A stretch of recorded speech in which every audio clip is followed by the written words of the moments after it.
Patty Mills, thank you so much for joining us. Look, I'm going to start broadly and then focus in a bit. And where I want to start is, where do you think sport has a role in making a complex world better? And within that, where do you see your own role? Oh, it's a massive role, whether you can acknowledge it and accept it or not. It does. For me, understanding that sports is a uniting piece that brings people together from, no matter where you're from, no matter what your background is, you'll always find that the sporting environment, whether you're involved with the sport or whether you're a spectator, it really is a uniting piece and a cool factor of being able to really bring people together. So I think it's important, and I think, given my background, understanding that me, I guess really enjoying the team aspect of sport, how I can use that to help educate, my teammates, first of all, on my own background. And then, I found as I started to, go further down my journey in my own personal career, that it was a real powerful, educating environment for the greater crowd and the greater audience, I think. So, I saw the impact that it was making, and I think I took it upon myself to, be that role model, and be a trailblazer, a game changer, whatever you may like. But I think that that icon or that person that can, really stand in front of these kids and not only be relatable, but be an inspiration. And I think I learned all of that from me growing up and me looking at other role models. Can you tell me a little bit about who those role models might have been, and how you see yourself carrying that forward to the next level, if you like? Because I'm also conscious that is a decision that you definitely have to take, because it comes with a weight, doesn't it? It comes with a burden. When people look at you and they say, here's Patty Mills, and he's representing all Indigenous Torres Strait Island people, all Australian people, and that's a mix that is very complex. Yeah, sure. I think if you look at it like that, I think this is a situation and a perspective of my own, that this stuff fuels my fire. This is the stuff that helps me get in a place, a mindset of hard work and grind, to be able to achieve what I want to achieve. And I think I've always had that within me, but that is also very helpful when I see the impact that I'm able to make. So I understand what you're saying, but at the same time, my perspective is I welcome it, because I know that makes me better. And the future or the payoff, I guess, if I'm able to achieve my own goals of what I want to do, then I understand how it will impact others. And I think, that's the easiest way to probably summarize it.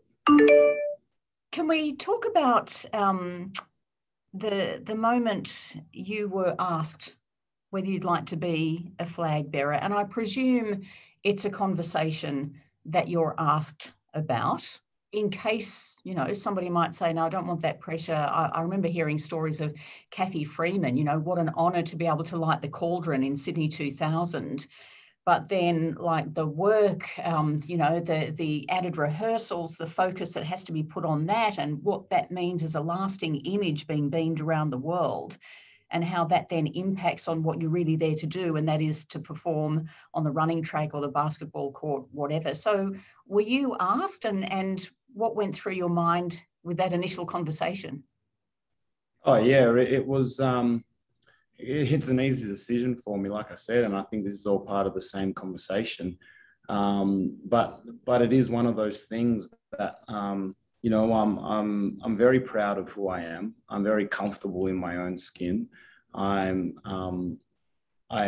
get thrilled and excited at the opportunity to be able to tell people who I am and where I'm from, and using that platform for the better of Australia and the communities around Australia.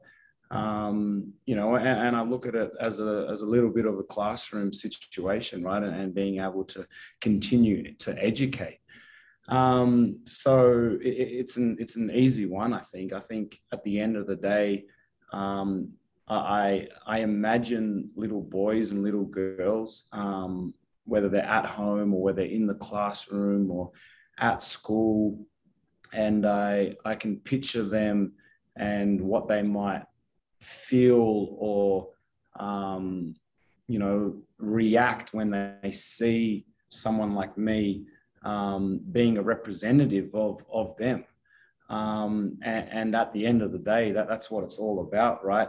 Having, you know, children come up, the next generation come up and be true to themselves and be proud of who they are, proud of their identity, and wear that on the chest so that can help them achieve dreams, no matter what it may be, sports or not. And I think at the end of the day, that's what this is all about.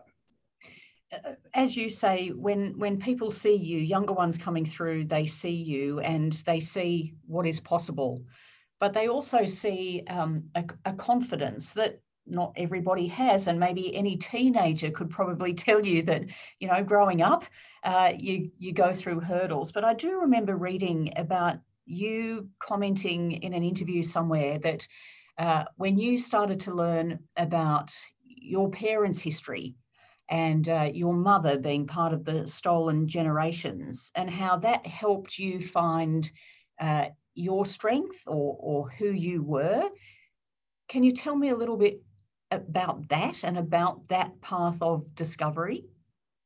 Yeah, for sure. I think there's, you know, there are benefits in being able to overcome adversities in your life and on your journey. And I think, you know, I think there might be something wrong if someone goes through their entire life on a silver platter and has everything handed to them. I think it you know, there's benefits in being able to, you know, really grind and work hard for something that you desperately want and want to achieve. So I think this was part of my upbringing, right? Was understanding who I am, understanding who my family is, and what they had gone through, you know, from top to bottom. So there's an identity piece in that, in myself, right? So I think the hurdles that I had gone through and the adversity that I had gone through as a young boy, you know, I can you know, say that it's nothing like what my mum had gone through, for example. But it was adversity, and it did shape me to who I am today. That's why when I'm in this position, I can sit here and stand here with this confidence, again, because I know that there's young boys and girls out there watching this. And that's a message for them to stand with confidence and stand with your chest high, and deliver your identity and deliver the proudness of who you are, because it starts there and then everything else will fall into place. But I'll always talk about identity, no matter what your background is, because I really think that's the core value of who you are. And when you can connect with that and understand that on a daily basis, then all the chips lay where they lay after it. Is this also part of the reason why you established Indigenous Basketball Australia? And what is it that you hope will flourish out of that? Yeah, a part of it, I guess. I think there's many factors that went into the reason of starting Indigenous Basketball Australia. Um, we're tackling issues within basketball first of all, and trying to really get a higher participation count of Indigenous young boys and girls, not only in the junior level, but that next step up in the senior level as well, and hopefully on to the professional NBL, WNBL, obviously the Boomers and the Opals. But like I said, there is a huge focus on off the court stuff as well. And the first theme of our community league that we had started was about identity. So when the kids come in, the first thing that they needed to do was stand in front of the other kids and tell everyone who they are and where they're from. And again, that's the core piece, that's the core value, and then you can go from there. So IBA really tackles a few different issues. It was a magnificent job of a tremendous job, I'll say, of year one of IBA, and it will continue to grow. It will continue to go to different parts of Australia.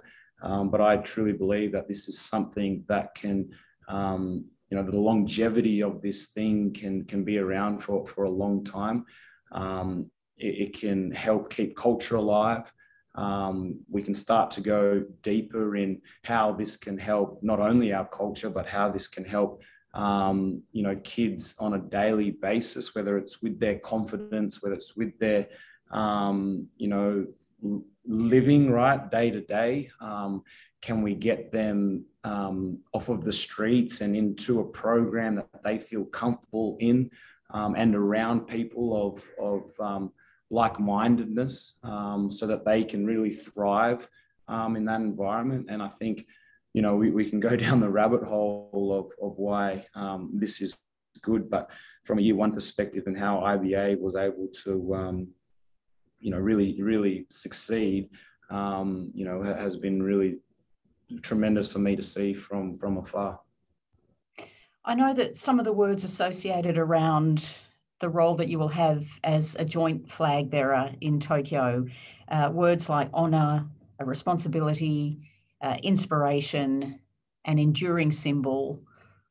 Have you had time to process all of those things? You know what? I think it takes a lifetime to process something like this. And I say that because I really do think that for myself to really understand what those words mean in this role, it will take a long time. And I've said this before, when I've been asked what does it mean, and I can sit here and I can give you an answer, but I don't think I'll really feel the impact of my own answer until years down the track. But I also ask that, respond as my answer is, I think it's more about what does it mean to everyone else? What does it mean to the rest of Australia? What does it mean to the expats that live around the world? What does it mean to the younger generation coming through, the people that have come before us? What does it mean to them? And I think when I hear the response or the feedback, that's when I get a little glimpse into the impact that it's making, and I start to feel a little bit of bubbly inside, right? And this is the feeling that I think really kickstarts the fire inside me to really use as a driving force to achieve what I want to achieve in my sport. Paddy, I've got to say, it's really nice to see you smile when you talk about that feeling. Yeah, I didn't force that one. Them ones come out naturally, so I didn't even realize. Let's talk about, just in closing, and it's a pretty significant part of what you'll be doing in Tokyo, playing the games, that elusive medal, your fourth Olympics. This big announcement comes in NAIDOC week. It's like, the whole history of the world is funneling in for your life into this moment, but also the fact that there won't be crowds. And I wonder how much that is going to make a difference to the energy that players generally feed off, whether it's a supporting crowd or a non-supporting crowd. You're normally there as performers as well. So how unique, how eerie, how different is this experience going to be? Yeah, all of the above, really. And speaking on behalf of the entire team, it is going to be tough, and it is going to be different. It's something that athletes aren't completely used to. But at the end of the day, it's just another hurdle. It's just another bump in the road and adversity that athletes usually deal with on almost a daily basis. So I think, professionals at this level understand that and are able to quickly flick into a mindset of okay, I acknowledge this adversity. How do I get through it, or how do I get around it or over it? And I think a lot of that kicks into drive as well when you have the Australian spirit behind you. And I know that's a cliche thing to say, but it's something that I definitely use very strongly, especially when we're at this level and in this environment. So it is going to be different. But look, at the end of the day, it doesn't change anyone's focus and what we're trying to do and what we're trying to achieve. Speaking specifically on our team and having a number of NBA guys on our team, we have sampled a little bit of this throughout our season last year and the year before of not having any crowds. So there is some benefits there of what it possibly would and could be like. But at the end of the day, again, this is the Olympic Games. It is the largest sporting event in the world. It's a big stage, no matter if there's fans there or not. So again, as much as we would love to have fans and supporters and everyone screaming and cheering everyone on, we do have to respect the rules, and that part is out of our control. But that doesn't change our focus and everyone's focus of why they're there and what they're trying to achieve. Medal? 100%. Gold? 100%. Do you hope Ben Simmons will be there one day to share in such a moment? Yeah, of course. He's going to be a massive part of Australian basketball in one way or another. And I think, the time will come where he'll be able to enter this environment and really see the meaning and the deeper meaning of the culture of our group here and the environment that we have built over significant years and over campaigns to be able to get to a spot where he can also benefit from this environment. And I think as well, it's a connector for us that live so far away from home.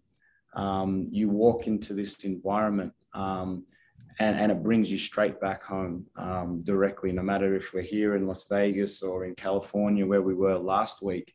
The people that we have around and the culture that we have built, I think it's strong and it will continue to get stronger. And he'll play a big piece of that too whenever he decides it is the right time for him and his family. So either way, I look forward to that day. And I think the important time now is, as a group that, is always going to support him, is to continue to do that on his journey. And when he feels ready and when he feels right, he can come back into this thing and really feel that strong culture that we have here. I'll let you go with this thought. You're the first Indigenous athlete to have represented Australia at 4 Olympic Games. I was thinking in my mind, that means it's probably your last one. But given the disadvantage of having a delayed Games, the advantage is the next one's only 3 years away. So you might still be there in Paris.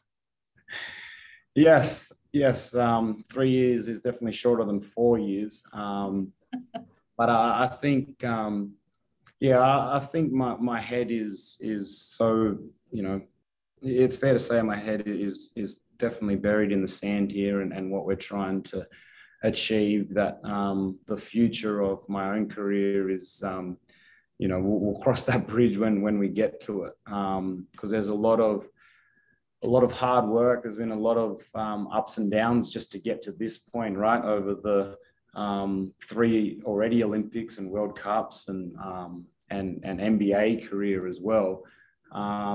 That's why I can sit here comfortably and say that this is arguably our best chance to be able to medal and create history for Australian basketball. And the best thing about saying that is that our whole group and environment genuinely believes that too. So it's a hell of a starting point. And now we just got to piece the bits together, which is what we're doing here in Vegas before we go to Tokyo. Paddy Mills, really appreciate your time. I'll let you get back to what you want to be focused on. All the very best to you and the team. No worries. Thank you.